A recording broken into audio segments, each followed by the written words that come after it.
difficult to search for it. It can be difficult to find it. Ironically enough, the science itself confirms this. The reason why I come to these conclusions is because a lot of materials are accessible. Sure, they might cost a little bit, but you can actually spend a lot of money on academic material. The only problem is you can't really share it. You can only share the link to where it goes. You can cite where you got the intel from, but you can't cite it in its entirety because people would still have to buy it. That is the only problem, right? That's the only limitation. So people can't necessarily go dive in there and read through that. And that's also what a lot of people use as a means to hide their facts, right? They muddle them because they can't get the whole story. So that becomes a bit of an issue. But by and large, there's something there. And I think there's some things of what RFK is saying about the vaccines, probably not true. I think quite a lot of it is. And I myself, as an individual, as a family that hasn't had a history of this exact condition, I can tell you that I myself, as an individual, have been, in the very literal sense of the word, tortured by whatever had caused that condition to exist. I like to refer as autistic people to be unstable geniuses. There were a lot of stable geniuses, but I feel if they're unstable geniuses. I appear as a very stable individual, but realistically speaking, as I grew up, I was constantly tortured by all sensory input. You cannot imagine the level of pain that is. People look at me whenever I experience certain scenarios, and I remain remarkably unfazed. And I ask, how do you do that? I'm like, I guess it's just a thing. But the reality of the situation is, torture exists, right? And whatever caused that, I'd like to have some answers. And they better be some damn good ones. Because, I work with it. I evolve. Many people do. I'd actually say I got lucky. I got remarkably lucky because I have enough awareness, enough understanding in order to work with it. In order to not just work with it, but live with it. I got the genius end of the spectrum. It's great. It's awesome. I love it. But there's still some stuff that needs to be considered. Still some stuff that needs to be answered and accounted for. Because there's a lot of shit that I had to deal with as a result of this within my own life that I demand a good fucking answer.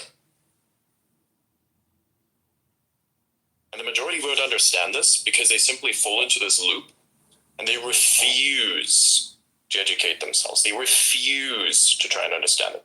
Then they do the thing that they said they stand against, which is bullying for no reason. You have this opinion. Right? So now we're gonna shit on you and never give you any good reasons. You don't have one. We're gonna reject it. We just scream around. I'm like, even though I'm autistic as shit in many different ways, I'm supposed to be the one that you label as an individual who's supposed to be unstable, yet your mental stability rests on an ideology that is outside of anything to do with God. I love it. That's pathetic. I'm sorry. It really is. If your political opinion is what creates your morality, whatever you even think morality is, that's wild. There's weird outgrowths to this as well. Fucking consider Stoicism to be one of them. Stoicism isn't real. Stoicism is a label that we assign to a particular style of behaviors, particular style of ethics. And that Stoicism itself becomes a religion as a result of a book that was written by a dude who wanted that book to be burnt because nobody else was supposed to read it. It was a diary to himself, a means by which he could set a standard and set and measure himself by a standard that he set for himself because nobody else could do that. Instead, people take that up as a fucking religion. That is insane disrespect for the dead. People think they're something because they're a stoic, a liar. But that's besides the point, right? This is all part of the same problem. It's all part of it. Nobody considers it because it sounds insane. And if I were to say this exact thing that I said today, a year ago still, people would have trashed me to no end. It is just that I would say a right crowd found me, and that perhaps some people have woken up to realizing, oh, wait a minute, maybe we were wrong. Because beyond that, it's a lot of shit talk. And these people will still shit talk, and they're miserable. Look at them. They have to run to another fucking bot-infested platform in order to satiate their desire to be heard for the nonsense that they have accepted to be their reality. They accuse everyone else of an echo chamber, and they place themselves in one and say, now we are something. It's like you're gonna experience the Reddit problem. You're not real. And that's unfortunate. It's a real huge problem. That's why these types of movements exist. And I'm not part of a movement. Absolutely not. I'm outside of that. I'm part of only one thing, and that is to improve awareness, somehow create peace by acknowledgement of what's real and what is not, saying what must be said, but not always. Like, what must be said is a very specific definition that we can get into. I won't say certain things even though they're true, this I will admit, because there's a reason for everything. And I don't go against reason. That's like math. You want to like fight against math, you will lose. That's how it works. You get choices, you better make some good ones, because you're not going to be here for very long to make them. That's all that it's about. Everybody makes choices. And even though like an opinion would be very antithetical to whatever side you're on, coexistence is also the only way. Because if you keep swinging too far in either direction, the cycle of annihilation will benefit no one. Not even you. No one. It's empty. It's gone. There's a void there at the end of that. Because one day you'll just run out of cycles. All things have a limitation. Especially that. That's fine. It gives you a deadline. A literal deadline. It's fun. But that's why I look at this and I think, oh, this is very fascinating. Yeah, I meditate a lot on the fact that, not to go back to Rome, but like the time between the unchecked horde crossing the Rhine and Rome burning down was just 4 years. It only took 4 years of inactivity, of laziness, of not willing to adapt for like thousands of years of history to come crashing down. Not like, you know, I said it didn't collapse, but it was forced into a new context because people got lazy. It had to adapt. Like when people didn't want to adapt to the coming change, the change was forced upon them, and only the people willing to adapt could survive it. And I freak out because you're right. Like I said a few things about like some things I disagree with, but like I'm willing to listen because I'm aware. It only takes 4 years of not listening for something for the entire epoch of history to cycle into like terminus, like the end. Now you have to start over from scratch, and you're in like a post-apocalyptic wasteland.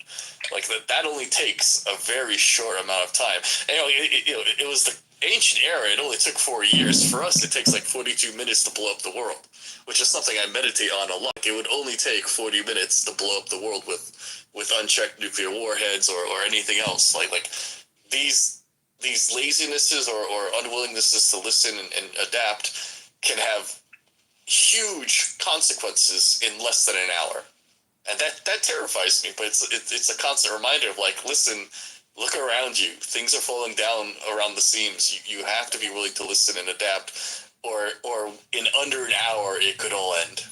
One small thing though, there is no such thing as meditating on something. You're just thinking. Meditating is the absence of thought, not the absence of the ability to think, but rather the absence of directed thought. Your thought is just in this like space of possibilities. That's what meditation is. Just like I thought, like if you ask any of the mystics, for instance, from where it's from, they will tell you the exact same thing. Like when you go to the monks and they talk to the tourists, and the tourists are, oh, what do you meditate on? And it's like, how do you even meditate on something? It's not a thing. Just thought I'd bring that up. It was a little funny thing I was made aware of a few years ago. That's actually a fundamental difference in the Eastern and Western concept of meditation. Westerners tend to meditate on something. Eastern people tend to meditate like as a means of escape, like don't think about anything. Yeah, that's like the true meditation. Yeah. Thought is problem solving. You could potentially call it meditation, but it really doesn't go to the concept of what it is. We have chilling out, they have meditation. Chilling out for us is just sitting there and thinking about something. In this like space of possibility. They want to disconnect from reality and kind of embrace the nature of whatever reality really is to them. Embrace the universe. That's what I like about meditation in that sense. Although I don't do it that much. I actually think about stuff a lot more than I just meditate. Because it may sometimes reorganize a lot of your thoughts, perhaps. But at the same point, I kind of just sit there in dead space and think. I'm like, interesting. Think about what I did. Think about what I want to do. How to get there. How far I am along with where I want to be. And then just kind of come back to it. It's a great way to organize information as well. Which is, by the way, what allows this show to happen. Like the reason why I do a show here is because I just need a creative outlet. That's what it's all for. That's why I'm actually here on X. That's the only reason why. So I wanted a creative outlet because I have all these ideas, all these thoughts, all the ways of which can put things together, and yet nobody who is open enough to hear them. So I said, if the small echo chamber will not hear me, I shall exit it and enter into the world. This place. Although it is, to a certain extent, an echo chamber, perhaps, there's still enough variation. Then consider it, look at the merit of it, and then output it and say, okay, you know what? This is actually quite true. So you have a standard. You have a standard for yourself. You have science that actually occurs. Isn't that awesome? You're not a scientist, but a practitioner of a concept, which is the only science that there is. Not a thing, but a concept. Concept and principles. It's all. Everything else is just a thing that transforms over time and maybe even disappears. Like it reaches its final point.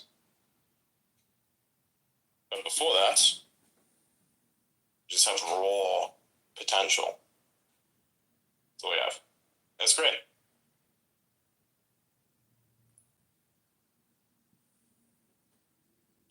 I think about it all the time.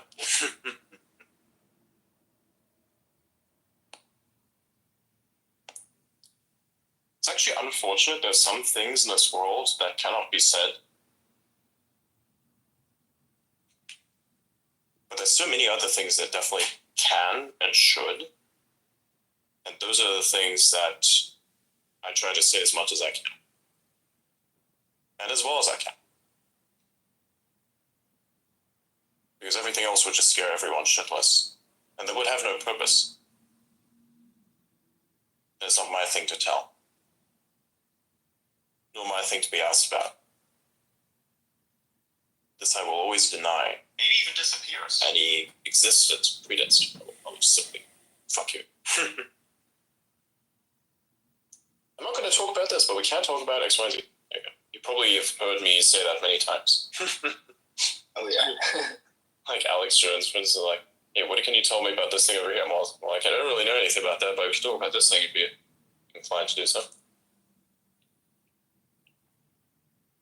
My personal favorite was when he wanted to talk about Neuralink. So I basically brushed up on some of the stuff that Neuralink does.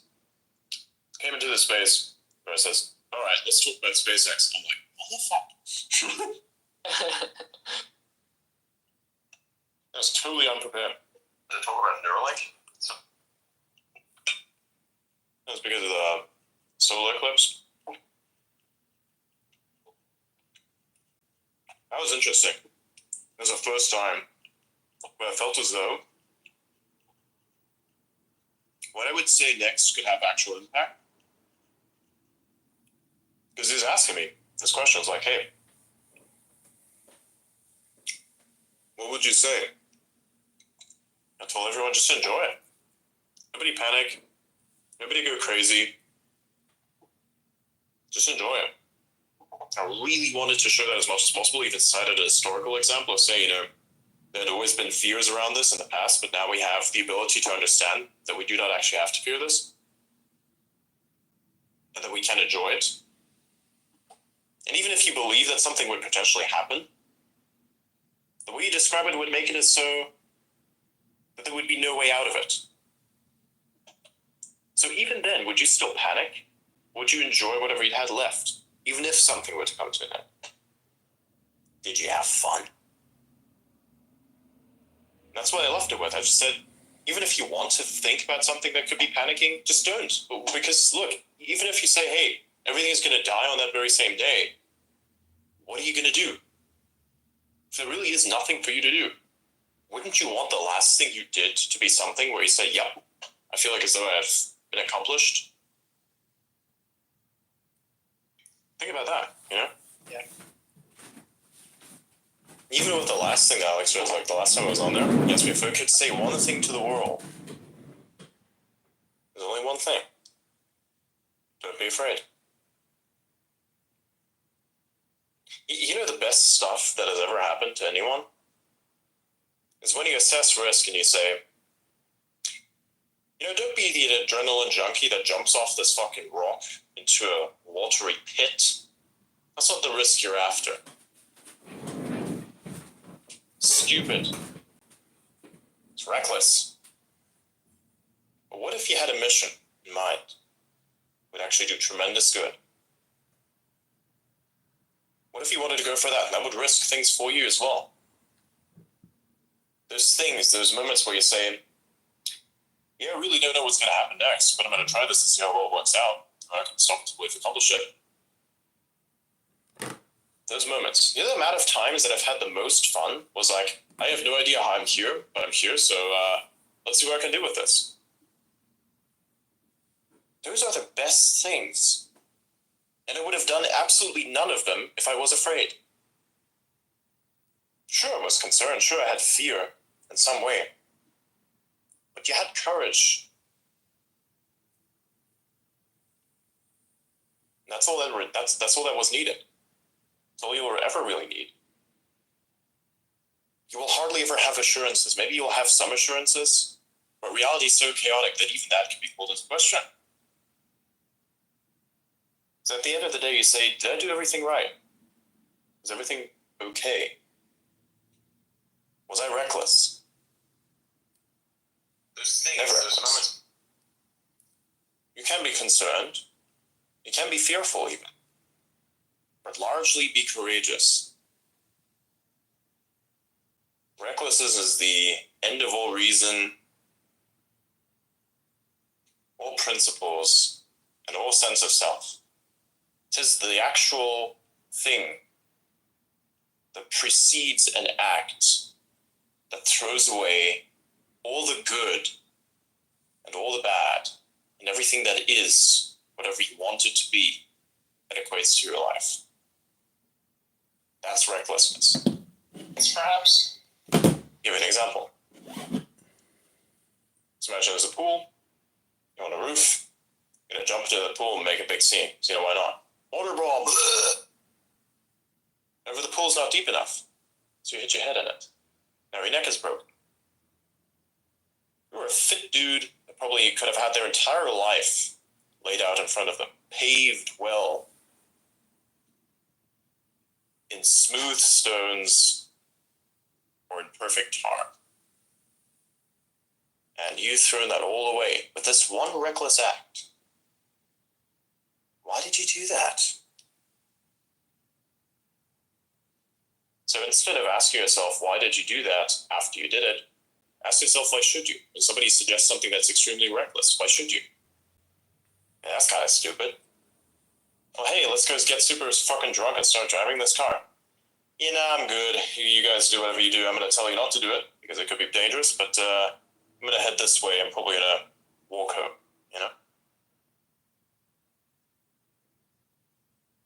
The courage to say no to those things is remarkable. Because you'll be shamed for it. Because it's a pretty normal thing to do. Hey, let's everybody get super fucked up and drink our lives away, and then vomit in some bush somewhere, and then a random mugger comes around, ties our asses up or some shit, steals our stuff. Given that one of you is probably super defiant, probably try something, then you get the risk of being stabbed, shot, or something in those between. What's that all about? What if you never had to be there in the first place? It's all of that. It's also why I don't get drunk. It's a reckless thing to do. It doesn't make sense. It's uncomfortable. And if the only people that you're surrounded with consider that specific act, or acts of recklessness in general, to be the only thing that gives you a joy in life, then you really ought not to be with them in the first place. That's not a friend. That's not friends. That is shit. That is stupid. And I know what people think with this assessment. They're like, oh, I can't have any fun. Like, that's not fun.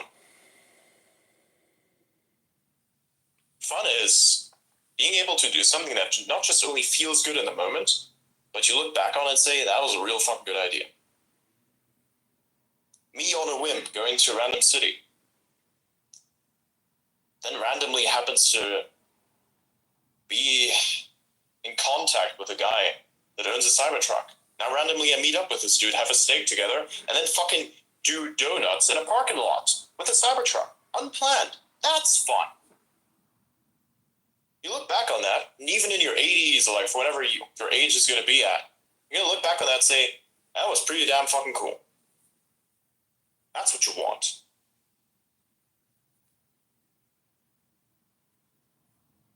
I really like the way that you were talking about risk earlier. Pretty similar to my risk management. What I meant. No, thank you. Yeah, I tried to just do better because I used to do a lot of stupid shit. Not as much as many other people would. But largely, I was like a person that shy away from anything that was fun and also risky at the same time. And then I looked at risk itself and I said, is this a reckless risk or a good risk? And at some point I said, okay, good risk, let's do it. See what happens. It's going to be good. Cost is not too high. Well, and that's exactly what it is. I think a lot of people let risk get in the way of accomplishing their greater mission, when in reality they just need to take smart risks and manage risk. Exactly.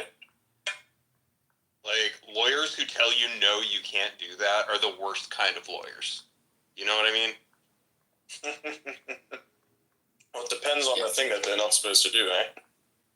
Well, but it's about trying to see what your client is aiming to achieve and figuring out a way, like, even if you can't say yes to exactly what they're asking, it's like, okay, no, but how about this? You know, and trying to figure out a way to accomplish the greater objective.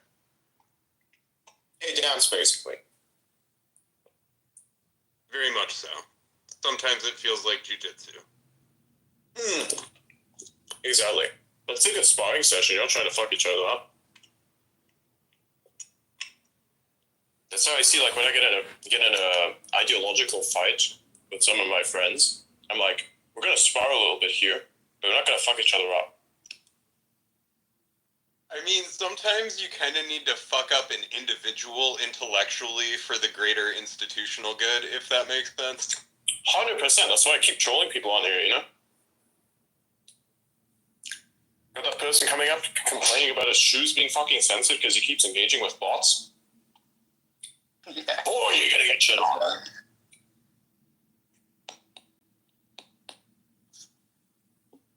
Kind of reminded, not to be a history nerd, but I'm reminded of Hannibal and Scipio finding each other at a dinner table in some foreign court together, and like reminiscing on when they were like mortal enemies, and just like realizing like they both respect each other now years later, having faced death together, and like actually having stories to tell each other, that they didn't like let. In a certain sense, they didn't hate their hatred destroy each other. They were able to respect each other and recall the incredible history that they had both written between each other. Yeah.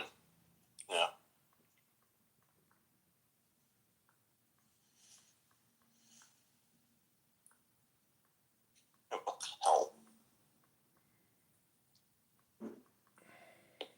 Now, This is a problem I have with New York City right now. Like post-pandemic New York City has a high fear, stay at home, don't take risk mentality, and I feel like I'm like Frodo coming back to the Shire, and there's no more adventures. There's nothing left to do. Why am I here? Like, where's the boats to the Westlands? Because I am bored out of my mind now. There's really just it's dead. Like all my adventures between like Columbia University and postgraduate and early jobs and going hang out with friends and seeing things and doing things, it's all gone. It's terrible. Like, It's this mentality of saying, I'm risk averse. No, you are a pussy. There's no risk aversion here. It's like you're allergic to life. That's what that is. I know people like that within my own really life. I'm like, dude, you're always going to have no connection to reality that's real enough for you to make a good decision. So you're always going to be the person that nobody listens to. And then when you actually have a point that's worth listening to, no one's going to still listen to you because your previous takes are all shit. Because you never expose yourself to enough risk anymore. Because you think as such, hey, I've probably taken enough risk in life. That's it now. And so you feel as though, okay, I have to remove myself from risk, but then you have this misalignment in saying, I have to remove myself from risk, that you have to drag everyone else with you. If you're finished with your adventures, perfectly fine, by the way, you should not say, I am going to drag you into that shit with me. You're not going to have life either. You don't need it. Yeah. So it feels like everybody that I used to, well, the people that I used to know in the city that still want to have a life, they've all left. They've all recognized that New York has fossilized, and they've all gone afar to find their next adventure. And the people that stayed here are just like they're living statues that are terrified of anything and everything.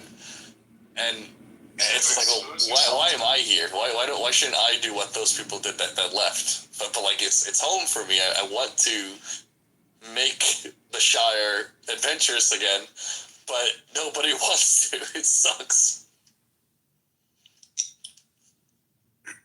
You know, what you're describing is a big reason why like Burning Man and going to Burns has become a bigger part of my life. You know, I've found that there's a real community there, especially if you get involved locally. And it's been a way to continue my adventures into my adulthood. I really saw that ending at the end of grad school as I was going to move back across the country. And it's really been something that kept the adventure going.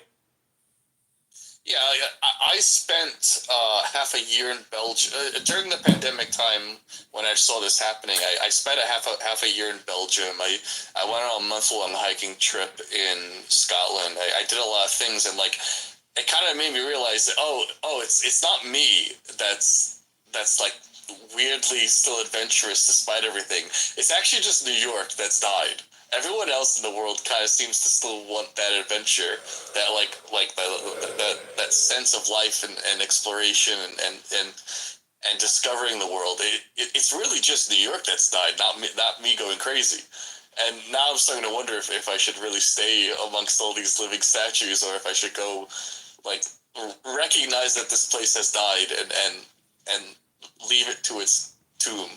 But then I kind of feel like well, I'm kind of abandoning my own home because I'm the only one who still feels alive. Is that the right thing to do? I don't know.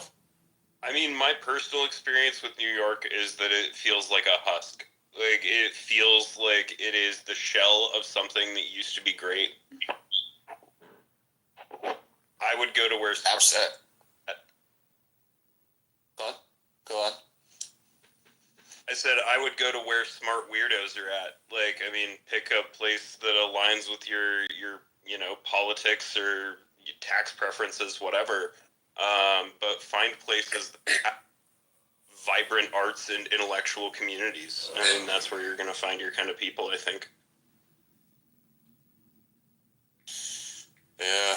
Like, there's a few folks here I could try to, like, build something. Like, there's a sense that, like, because it's such a husk, I suspect it wouldn't be hard to build something here and gather people that feel similarly. I just don't know for sure, and maybe like to some degree that mentality is myself becoming like a husk, where like I'm afraid to take risk in this city, but anywhere else I'm fine with it. It's like I'm kind of falling into the mentality by staying.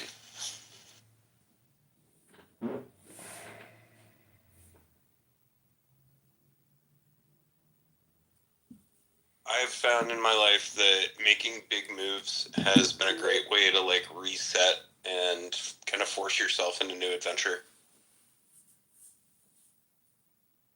Yeah, and like my main job is architecture. There's always someone somewhere who wants to build something that's beautiful and good and adventurous. It wouldn't be hard to just look around and do some job interviews around the country and see where those people still are, because they certainly aren't in New York anymore. And sadly, it's something I'm considering for like the Trump era. If I should just like take the opportunity of things moving around and shifting and changing to throw my sails to the wind and see where I land a little bit. Like just see where is the vitality left in this country, because I know it's not in New York. I hope it returns to New York, but isn't currently in New York. Seems to be heading southward and westward a little bit. I don't know. It's just something that I've been thinking about a lot for like the last year, basically. I'm a big fan of the West, personally, but great minds may differ.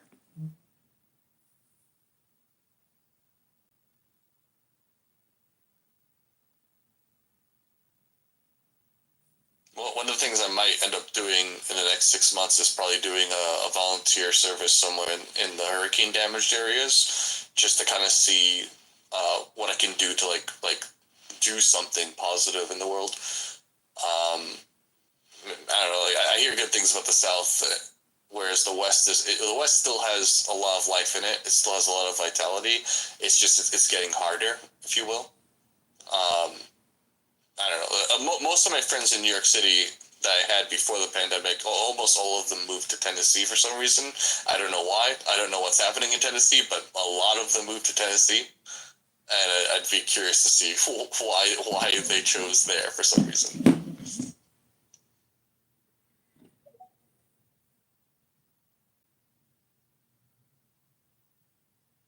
Yeah, I definitely agree with what you're saying about it getting harder out west. I think it's definitely trending that way. I am very far out west. I think it's still pretty good, but it just kind of depends.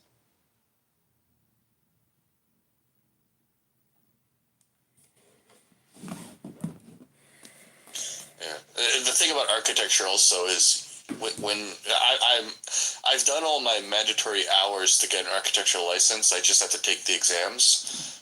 And it's like 6 exams. It's a very long process. It takes like a year to do all these exams. But it's only valid in one state. So you got to be careful where you decide. You can like take a smaller exam to get multiple states, but getting your primary license in the field of architecture, it's like you're picking where do you want the prestige of that license to be in it.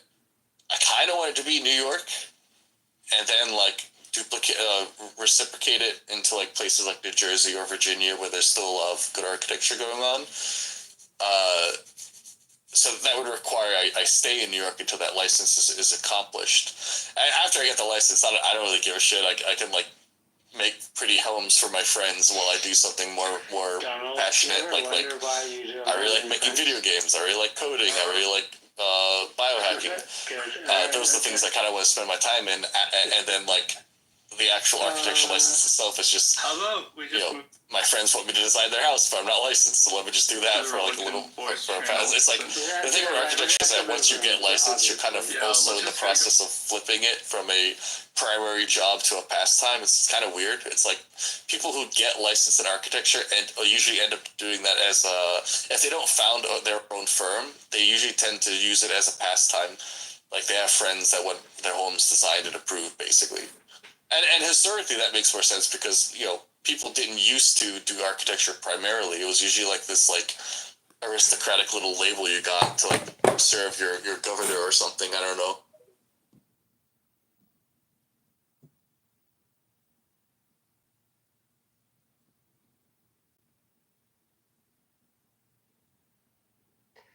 With the Bay Area is about as much as it is on politics, which is why you incorrectly predicted the election, and I predicted it 100%. That's what I think. I know two funny guys that they haven't been coming on much anymore at all. Wait a minute. Hold on, His Alyssa. claims, and Hold on, they're Alyssa. Hold on. Jules is saying I didn't predict. Excuse me. Jules, you were here, just like the Brents of the world, when I was making my predictions, saying that I was crazy and that I didn't understand politics. Like, what are you talking about? Oh no. Are you okay? So there's two flavors of post-election Democrats. There's the ones that are in hiding, and then there's the ones that show up and just lie about their previous positions. Jules, we know which camp you're in. Yeah, I'm just going to say, Roger predicted that stuff accurately, ahead of time, and far in advance of those who often have more political information than he would have at his fingertips. As a consequence, Roger deserves to be given his due. He was right. He was right ahead of time. He was right far ahead of time, and he was right far ahead of time with those folks Actually who fucked spend up. their time on Clubhouse predicting political shit. And he deserves to have that given to him. Mm-hmm. You know what, though? You know who I haven't really rubbed it into yet too much is the Republicans that were not as confident as I was. I'm not a Trump supporter. I'm not a Republican, and I was more confident about what the outcome was than Republicans. A lot of them were worried. They were really worried. They allowed the Jules of the world with their low information to convince them that somehow that the communist Kamala Harris was going to win. Roger, you were right far ahead of any of my predictions. I didn't predict somebody who was going to win. I told everybody it was too close. And as a Republican, you deserve to have your due. You predicted it right. You knew what was going on. And you deserve the plaudits for that. Yeah. You know what I think we should propose? I think in Democratic counties where if we have a county that votes Democrat at a ratio of 60-40, we should raise their taxes. I mean, they're the ones that think that more tax revenue is a good thing, and they're the ones that that want to fund all these programs. So I think maybe what we should do is have them put their money where their mouth is. If you live in a blue district that votes 60% or better, I think your taxes should be 10% higher than what they are today. Thank you.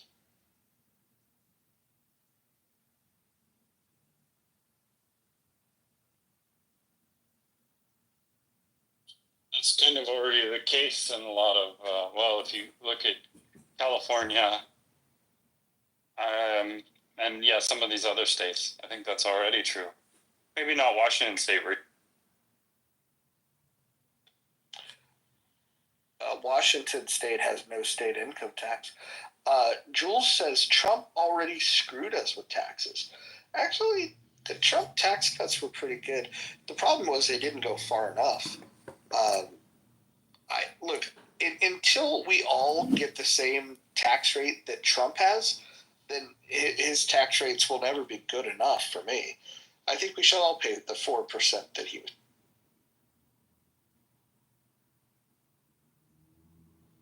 What's wrong with mortgage deductions, Jules?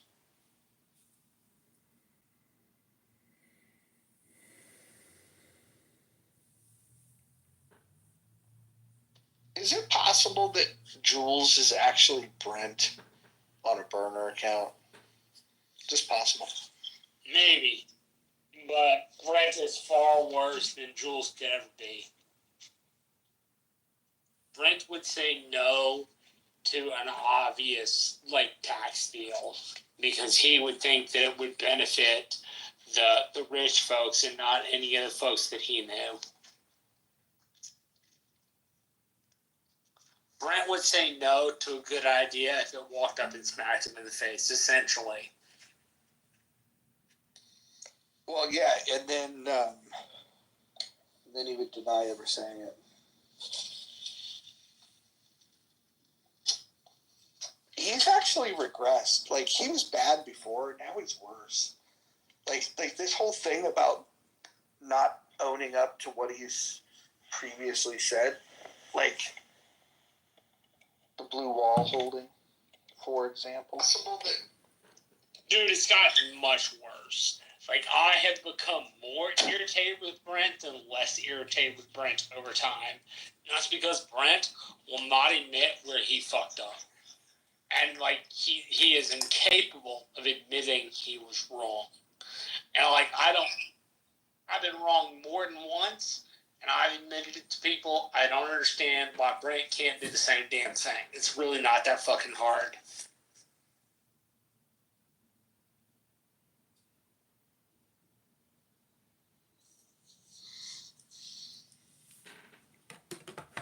I think Lupita asks a good question.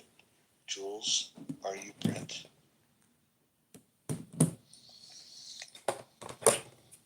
It's either, I think Jules is either Brent or Goat. Because they kind of have those same tendencies. Those very, if it's dishonest. Goat, you deserve to rag on Goat until he admits he is Goat. Only because Goat's initial position on the loss is hey, I was right by telling y'all to shut the fuck up and not do progressive things. Right? That's his entire spiel. And if that's Goat, Goat should fess up to that and be yeah, it was a terrible fucking idea. That's what I said. Right? You don't do that shit. It caused you to lose the election. Has anybody spotted Thugga yet? Has he reared his head? No, I haven't seen him. Goat's been funny. Like yesterday, he was, or might have been this morning. He was just starting and ending every submission with, "Well, but what do I know? I was wrong about the election."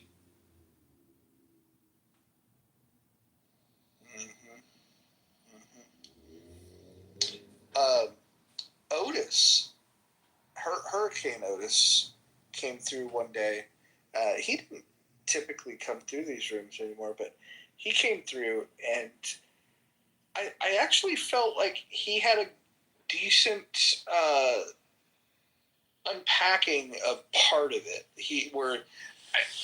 I think he's the first one I've seen that acknowledged that they made a lot of mistakes, and I think that says something. I don't think his full critique was accurate, but I appreciated that. And then as soon as we tried to get into a conversation, then it just turned into a Norm and Hurricane argument, which those never go well. But, Taco, what do you think? You think these Democrats will ever come out of hiding?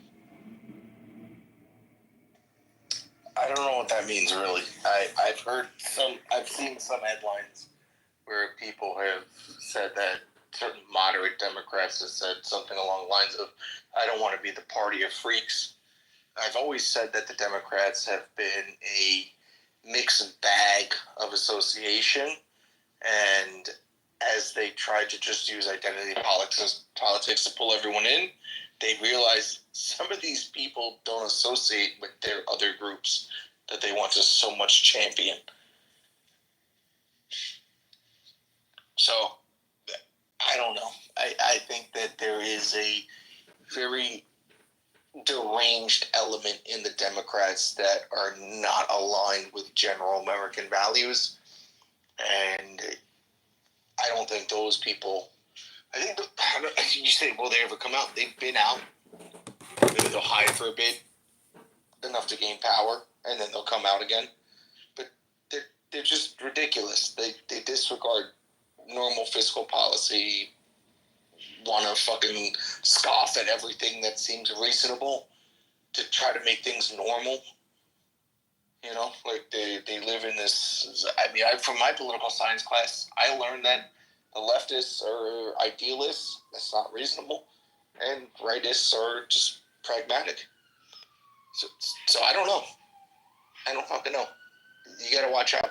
They're deranged and they're disillusioned.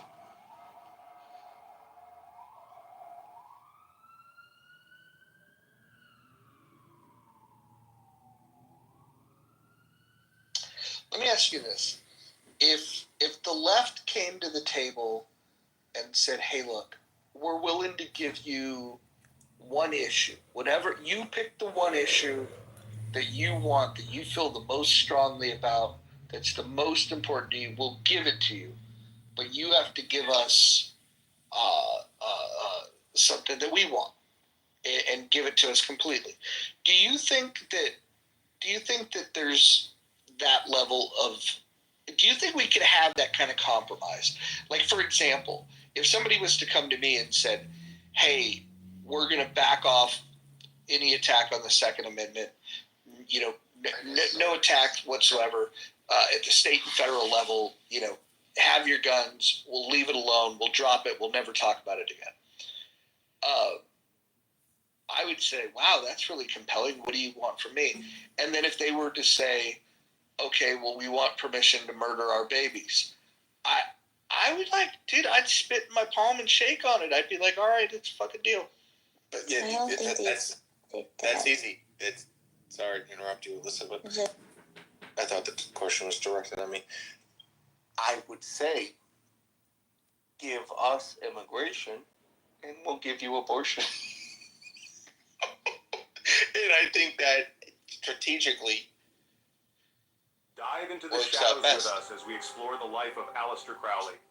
Aleister, in the olden days, before printers Jules existed, says, people "What about used an moderate ingenious method Democrats? for printing. They They'll would glue a thin cloth make to it a stone seem like mold everyone and then is a spread the radical color onto the leftist. cloth using You a really brush. just The buy top all the layer of the stupid- cloth absorbed the color, all the while the stupid bottom Trump remained says. untouched. There's not This enough process transferred the moderate shape of the Democrats, stone number onto one. the cloth, creating Number a two, print. In with the the olden Overton days, window before stuff, printers existed, most moderate Democrats are considered right by the Democratic Party. when these Marines met these soldiers, Yeah, I they mean, suddenly look, challenged them to a there's some Democrats that have done some things that I think are pretty base. When it comes to Israel, I think Fetterman has been amazing. Jules, what do you think of Fetterman? Do you think Fetterman is would you vote for Fetterman? If Fetterman ran for president, would you vote for him?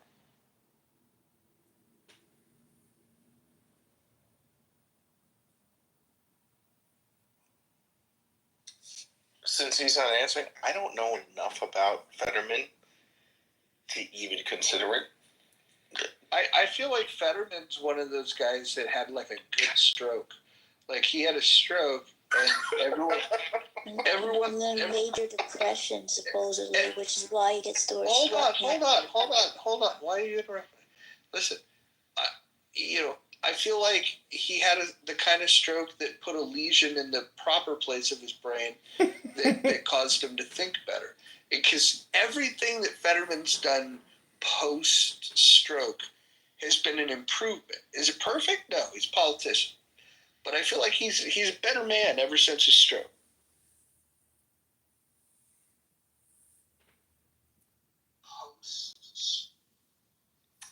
He could have just done what he did to get it. I don't know. Things are complicated. Let me ask you this. If you could get a politician that ran on a Bill Clinton platform in 2028, forget about whether they're Democrat or Republican. If you could get Bill Clinton's policies, would you vote for that in 2028? I'm in my mid-30s. I don't even know what his platform was.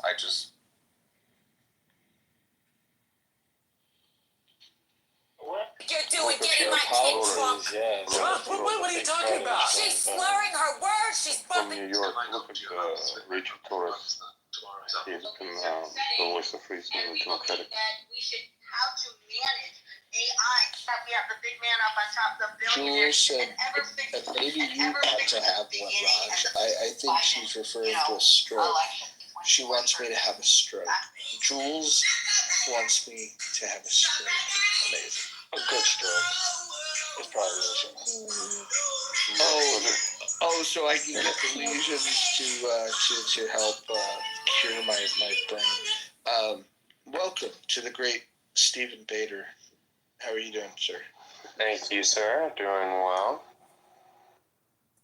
But just really quickly, in all seriousness, I recently discovered that guy Richard Torres, and he seems to be analyzing the situation fairly clearly. Are you talking with your hand in your mouth or over your mouth? I can't hear you.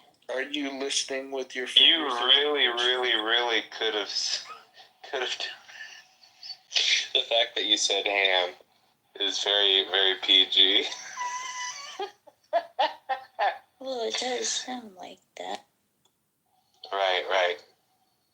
Well, at least it's a hand. I think it's just because he ain't from here. All right, let's do this. Imagine a world in which a Democrat is going to win the election in 2028. Now, it's hard to imagine it. You got to be kind of creative. But let's just say it were to happen. Which Democrat winning the presidency would be the least horrible? George P. Bush. Are we doing like actual realm of possibility, or are we doing full make believe here? Well, how about this? They have to be alive and they have to be a member of the party. How about that? Those are the only two requirements? Sure, why not? Well, here's the thing. Like, it'd be hard to not go with. It'd be hard to not go with like Joe Manchin or Kirsten Sinema. those are moderates. Cinema, let me tell you something. Cinema gets criticized, but I have to say that I think she's sensible. Do I think she's great? No, but she's reasonable. There's a handful of things that she's kept her sanity on. The filibuster being one of them. Can't believe I have to say that is an exception to the rule in the Democrat Party, but here we are. All right, I've got somebody that I think would be acceptable to Americans, and he's a Democrat. Matthew McConaughey. Absolutely not.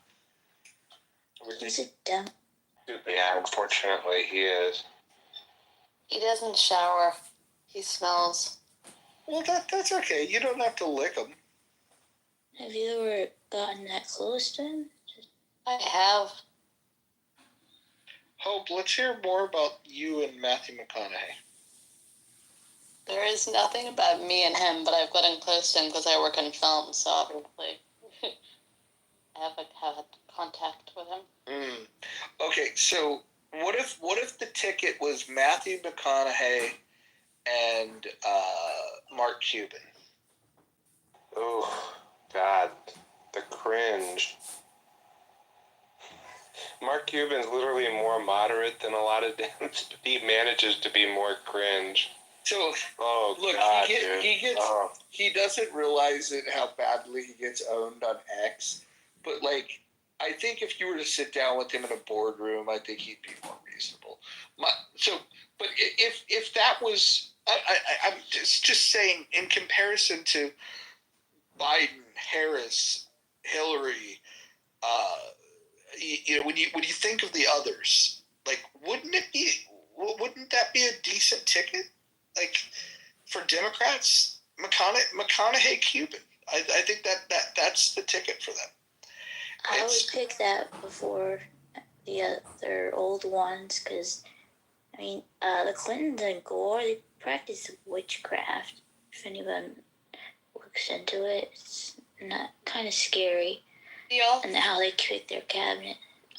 Are you gonna say they all do it? Yeah.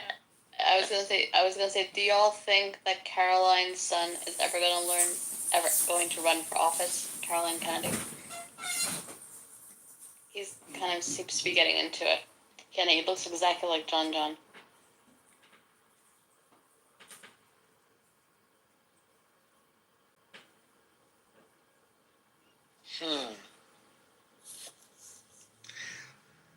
What do you guys think of this? I believe that Norm Green is the most moderate person on Clubhouse.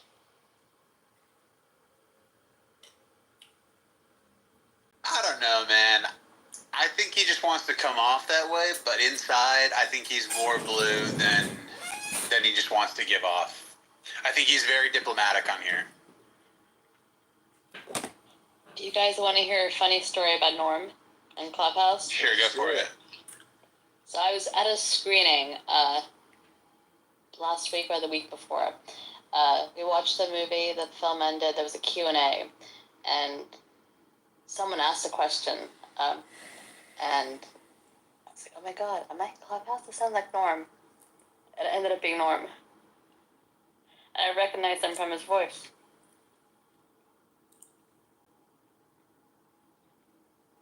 That's actually really cool. Would you, knowing what you know about Norm from the app, if he wanted to work on a project with you in film, would you work with him? From the app, I don't know, because I think I would work with him if I didn't know him from the app. Have you seen some of the work that he's done? I haven't. I was actually going to start looking for it now. I've got so many screenings for Netflix award season, but I was planning on looking through his stuff once I have time. Have you? The only stuff that I'm familiar with, I've read like his stuff, but the only stuff I'm familiar with is some of the things that he did on VH1. You can go look up his career. He's done some interesting things. Can't imagine him working for VH1. That's just a funny thing. He also is close to Tupac's family. He did something with the documentary about Tupac. Yeah, I think he said that once in one of the rooms that he'd worked on something for him and knows his mother and whatnot. Which is strange. Again, I can't imagine him doing rap music stuff. It's very strange. And he's also gotten an award from the NAACP. Have you met him?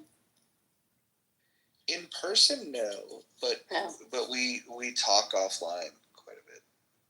Oh, nice. That's cool.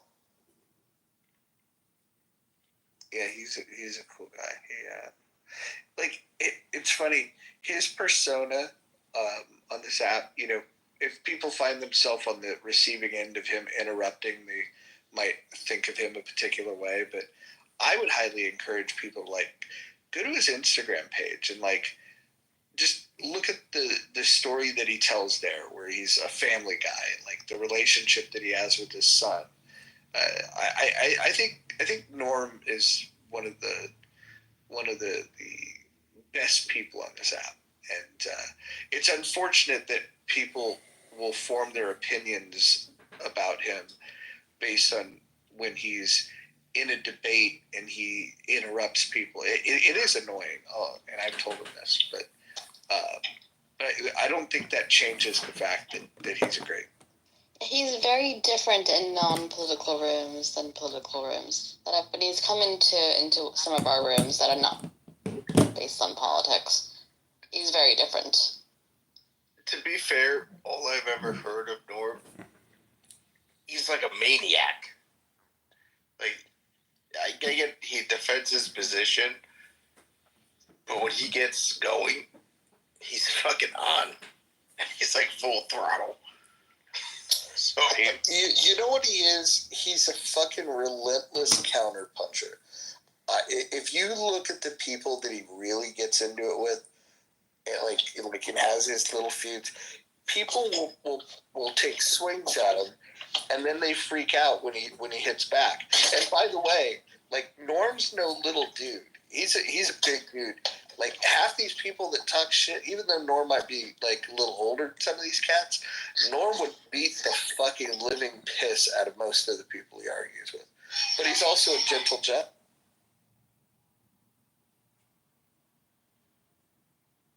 I feel like I've spoken with Norm before, though. I'm certain I can't recall exactly what it was, but it wasn't even that serious. He's like, if you can trigger him, he just goes. Like, but he gets triggered. Like his bar to get triggered is low. Maybe.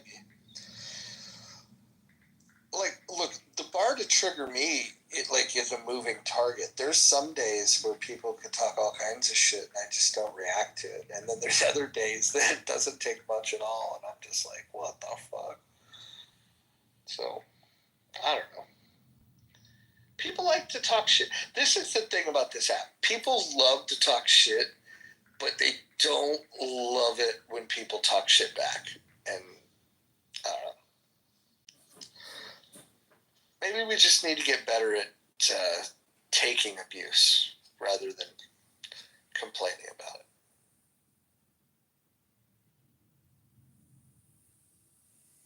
I think Norm's unfairly treated. I think Dr. Jordan's unfairly treated. I think Marshall, by his own Republicans, is unfairly treated. all true. There's a lot of people.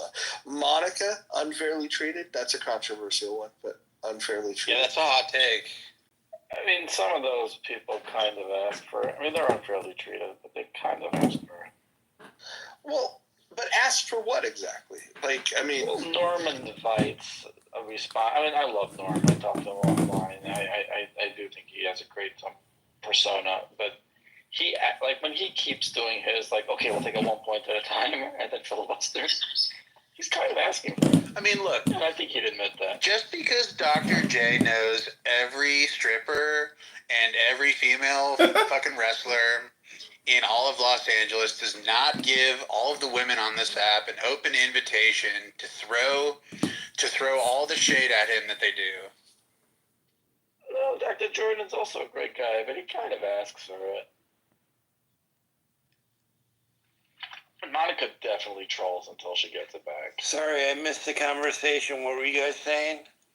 We were just talking about all the people that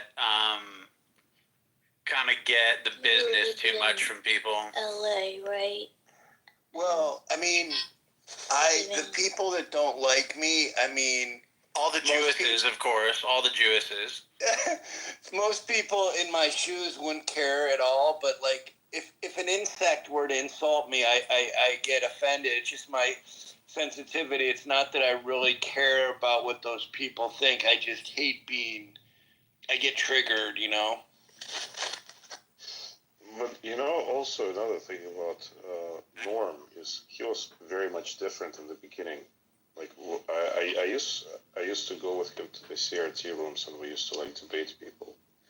And he was very, he was very courteous, and he would let people finish their points. But I think at some point he realized that the points are all the same every time. He's not convincing anyone. So it became the battleground for many people on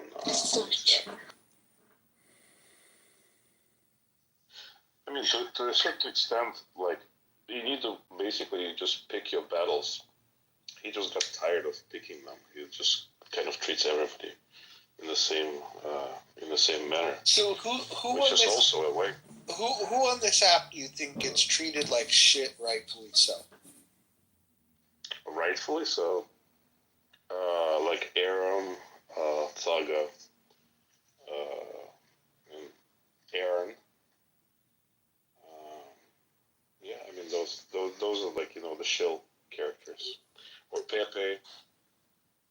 Now here's a question: who gets treated better than you believe they should be treated? Jason Mewes.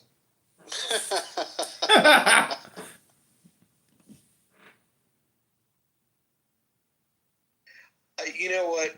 It's funny. I used to really like listening to him until October 7th, and then he became like this fence-sitting pseudo-intellectual that just drove me fucking nuts.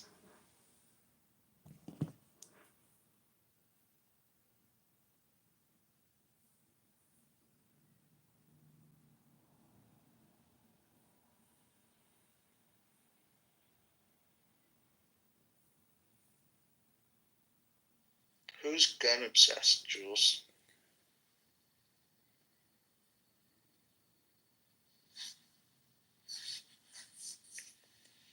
Trying to figure out who the gun obsessed person is. Jason Dusick. Well, he likes guns more than he likes women, so maybe you can call that in this session. Fair enough. I'll accept that point.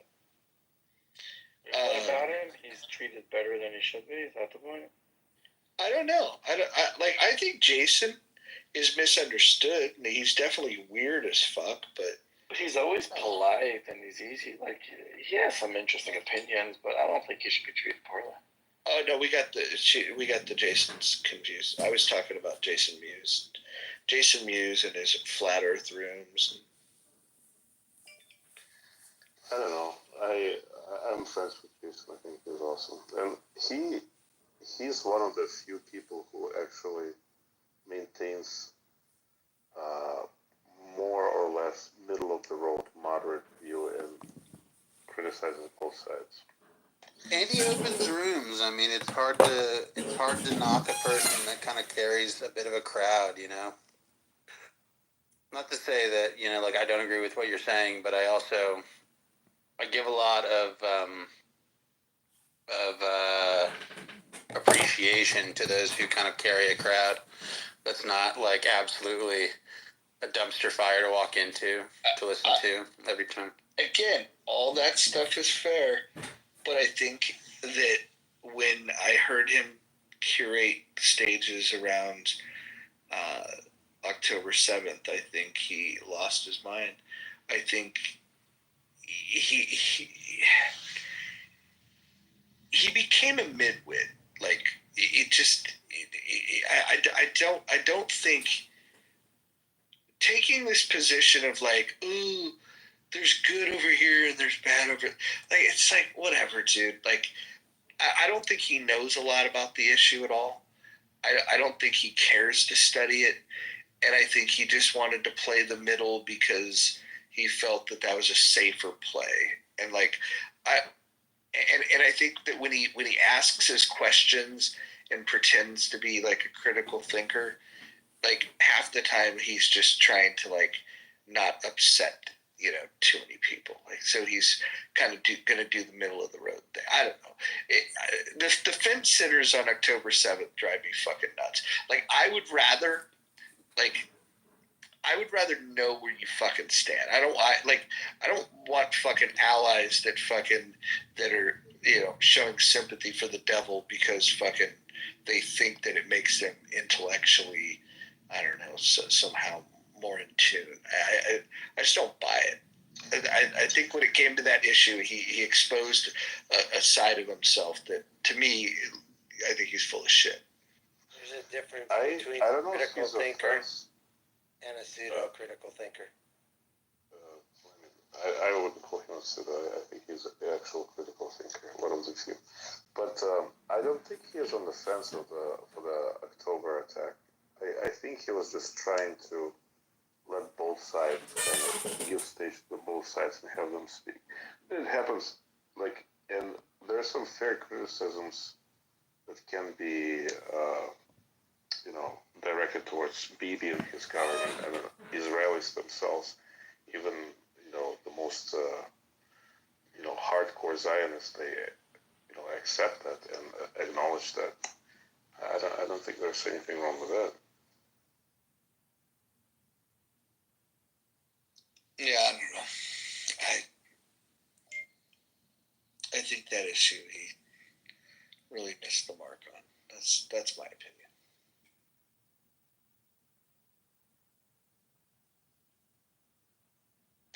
Who are some of the other people that are treated differently than they should be?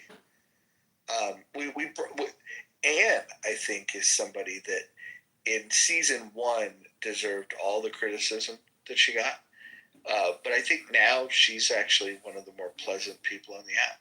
And some people have had a hard time adjusting to that.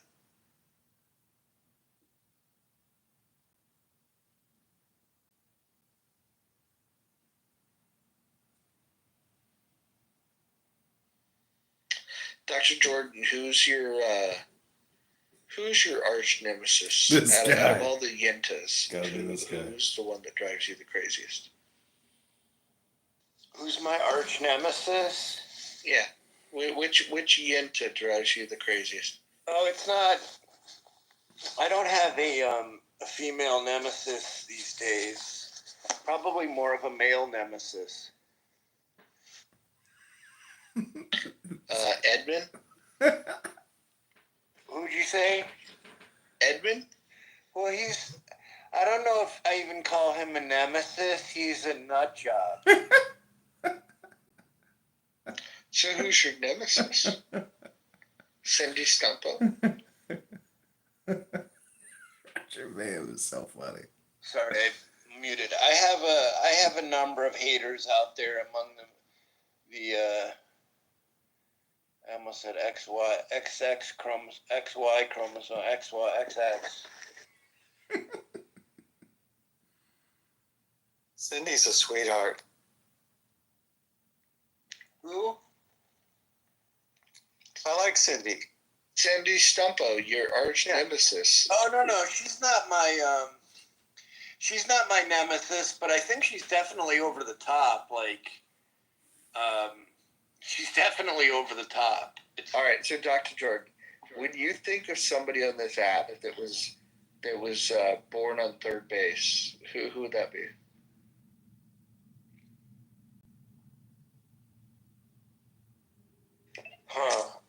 That's a good question. Who was born on third base?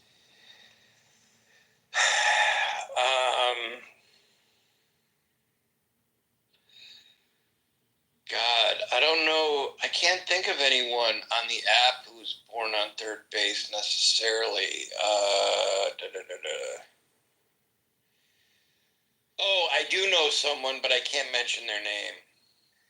Oh, I know exactly who you're going to say, and you better not name that person. Who are you thinking of? Did you send me a private message? Did you send me a text about this person just yesterday or today? And don't say this person's name. No. Not that person? No. Okay. No, this is a person who I don't necessarily dislike, but I definitely think they were born on third base. Oh, I'll give you a name that I think is an acquired taste. I really like this person, but there are people that are just have a problem with him, is Uncle Steve. I like Uncle Steve, but some people really don't like him.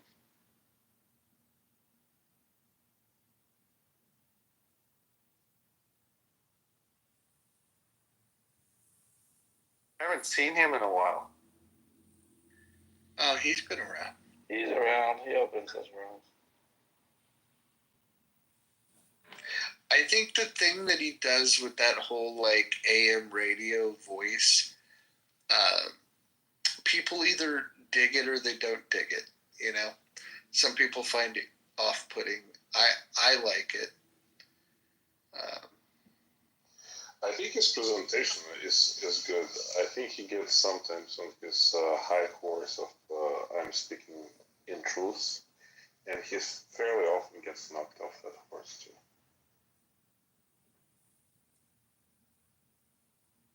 Don't jive with him. It could be me. I'm not blaming him, but I don't work well texted you a few names. I haven't opened it yet, but I saw the first name and I just laughed. Okay. I'm not one to be secretive, Is it Dr. but Jordan? I'm not one to be secretive, but this requires some discreet behavior. What'd you say, Mayor? Is the first name Dr. Jordan? I just imagine you're writing your own name. No, He's not that big of a narcissist. I'm a bit of a third baser, but You see, he would. So look, you guys will laugh at this. I'm not going to mention this person's name, but they're a fiction writer and they're also in the mental health field. And it was a prospective client that I talked to the other day. I managed to talk myself right out of a sale, but this person would have been a good candidate. And she's Gentile, and I started to get it. She started to ask me questions about myself, so I finally just succumbed to it, and I did my typical, like, vulnerable, self-deprecating bullshit, because I knew the sale was lost anyways. But she's like, she's done, like, Holocaust. She's done work with the Jewish community as a Gentile, and we were going back and forth on, if you've been persecuted for thousands of years, you can't get away from having a lot of anxiety in those populations. And not everybody, but many. And it was so interesting to hear her perspective. But she definitely had I think, a fair understanding of what I call neurotic behavior, which is not bad.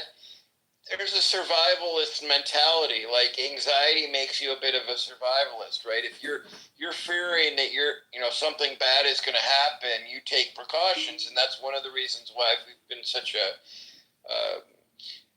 a steadfast kind of. I mean, Mayor can correct me on some of this, but that's my take. Or David. Yeah, like, this guy's neurotic. Meanwhile, it's like, no, this doesn't feel right. Wait, I didn't understand. Say it again. People will say, oh, this guy's neurotic. Meanwhile, it's like, no, this doesn't feel right. Hey, Dr. Jordan, what about people that are born on second base? So I was born on third base, I think, but I didn't even bunt. No. Remember we came up with you were born on third base, but you got picked off. Oh, yeah.